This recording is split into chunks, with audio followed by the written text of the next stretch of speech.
अस्सलामुअलैकुम दोस्तों, आज की इस वीडियो में हम बात करने वाले हैं हज़रत अली ने फरमाया रोज़ सुबह दो फरिश्ते घर पर क्यों आते हैं और वो आकर क्या करते हैं। साथ ही साथ दोस्तों हम आपको बताने वाले हैं एक ऐसा वाक़या जिस वाक़ये में दुल्हन का इंतकाल हो गया, यानी अपनी शादी वाले दिन ही दुल्हन जो ससुराल में जानी थी वो कब्र में पहुंच गई। इसके साथ साथ दोस्तों हम आपको बताएंगे उन 15 घरों के बारे में जिन घरों में गरीबी ही गरीबी आती है, तंगदस्ती ही तंगदस्ती आती है।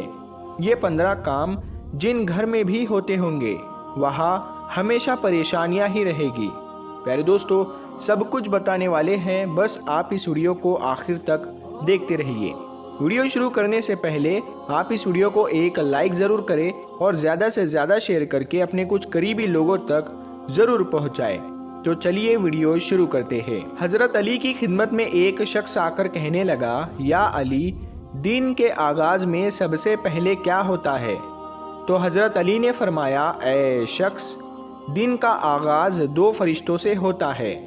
एक फरिश्ता घर घर जाकर दुआ करता है और दूसरा फरिश्ता घर घर जाकर इल्तिजा करता है। तो वो शख्स कहने लगा, या अली, किस बात के लिए फरिश्ता दुआ करता है और किस बात के लिए इल्तिजा? तो हज़रत अली ने फरमाया, मैंने अल्लाह के रसूल सल्लल्लाहु ताला अलैहि वसल्लम से सुना कि सुबह से पहले 2 फरिश्ते ज़मीन पर आते हैं और घर घर जाकर देखते हैं जिस घर में कोई ऐसा बंदा होता है जो अल्लाह की मखलूक पर खर्च करता है, अपने अजीज़ व अकारीब पर खर्च करता है, अपने घर वालों की ज़रूरतों को अपना फ़र्ज समझता है, तो एक फ़रिश्ता अल्लाह के दरबार में दुआ करता है कि ए अल्लाह, इसके हाथ को कभी तंग मत करना, इसकी नेमतों को बढ़ाते रहना, ताकि ये ऐसे ही अपने अजीज़ व अकारीब और घर वालों पर खर्च कर सके। और दूसरा फ़रिश्ता ढूंढता है कि कहीं कोई घर ऐसा तो नहीं जिस घर में कोई ऐसा शख्स हो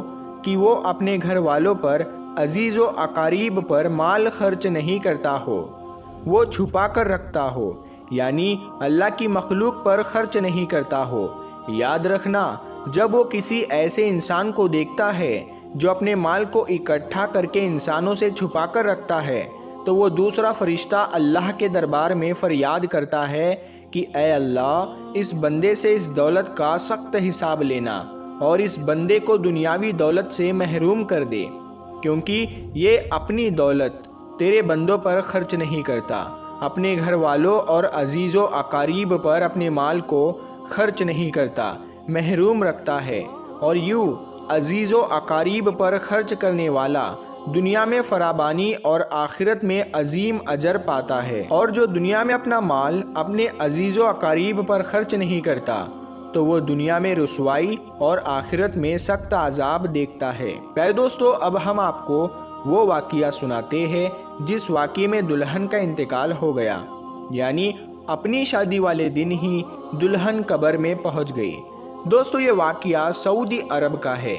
एक लड़की की शादी थी, उसकी तैयारियां चल रही थी, दुल्हन को सजाया जा रहा था। इतनी देर में मस्जिद में अजान हुई और उसके बाद नमाज के बाद से ही लड़की के मेकअप की तैयारियां चलने लगी। उसको एक अच्छा सा लिबास पहनाया गया और दुल्हन का सारा मेकअप किया गया। इतनी देर में इशा की अजान हो गई। जैसे ही उस लड़की के कानों में अजान की आवाज़ आई तो उसने सोचा कि नमाज पढ़ लूँ और उठी, वज़ू करने के लिए जाने लगी। जैसे ही वो वज़ू करने के लिए चली तो उसकी माँ ने देखा और पूछा, बेटी कहाँ जा रही हो? तो दुल्हन ने जवाब दिया कि अम्मी, मैं वज़ू करने के लिए जा रही हूँ, अजान हो चुकी है, नमाज का वक्त हो रहा है। लड़की की माँ ने कहा कि कहीं तुम पागल तो नहीं हो गई हो?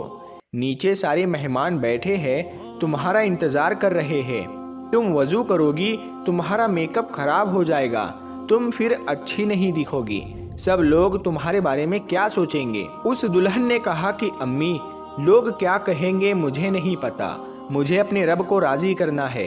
इतना कहकर लड़की वज़ू के लिए चली गई। उसने वज़ू किया और नमाज के लिए जाने लगी। वज़ू करने से उसका सारा मेकअप उतर चुका था, लेकिन लड़की को इस बात की कोई भी फिक्र नहीं थी, उसे तो डर था अपने रब का। लड़की नमाज पढ़ने के लिए खड़ी हो गई और नमाज अदा करने लगी। जैसे ही उसने आखिरी सजदा किया तो वो उठ ना सकी और सजदे में ही उस लड़की का इंतकाल हो गया। जब काफ़ी देर बाद भी दुल्हन नीचे नहीं पहुंची तो माँ को फिक्र हुई। वो कमरे में गई, देखा तो दुल्हन सजदे में है। काफ़ी देर के बाद भी जब वो सजदे से ना उठी तो माँ करीब जाकर उसे हिलाने लगी। जैसे ही देखा तो पता चला कि लड़की का इंतकाल हो गया है, तो वो माँ फूट फूट कर रोने लगी। प्यारे दोस्तों, ये जो प्यारा सा मैसेज है ये उन लड़के और लड़कियों के लिए है जो दुनिया में खूबसूरत बनने के लिए अपने रब को भूल चुके हैं। किसी ने क्या खूब कहा है कि इस्लाम की शहजादियों को खूबसूरत बनने के लिए किसी महंगे क्रीम और पाउडर की ज़रूरत नहीं, 5 वक्त के वज़ू का पानी ही काफ़ी है उनकी खूबसूरती के लिए। प्यारे दोस्तों, अब हम आपको बताते हैं 15 घरों में गरीबी ही गरीबी आती है, तंगदस्ती ही तंगदस्ती आती है और परेशानियां आती है। दोस्तों, अगर आपके साथ भी ऐसा होता है कि आपकी कमाई तो बहुत है लेकिन फिर भी पैसा रुकता नहीं है, पैसे में बरकत नहीं होती, आपकी गरीबी दूर नहीं होती, अगर आप इन गलतियों में से एक भी गलती करते हो तो उसे फौरन अपने से दूर कर दो।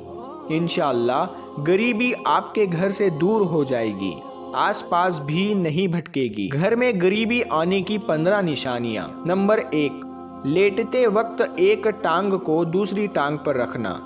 नंबर 2, टूटे हुए बर्तन इस्तेमाल करना।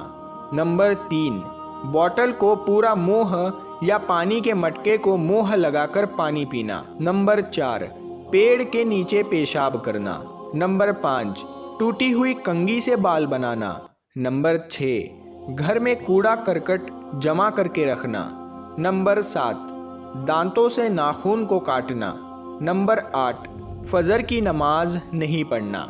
प्यारे दोस्तों, सबसे ज़्यादा गरीबी फजर की नमाज नहीं पढ़ने से आती है। अगर आप फजर की नमाज नहीं पढ़ते हैं तो उस घर में गरीबी का आना तय है। नंबर 9, झूठी कसम खाना। नंबर 10, उल्टे लेट कर सोना। नंबर 11, मेहमान के आने पर नाराज़ होना। नंबर 12, औरतों का खड़े खड़े बालों को संवारना। नंबर 13, गुसल खाने में पेशाब करना।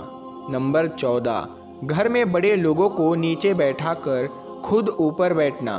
और नंबर 15, उल्टे हाथ से खाना पीना करना।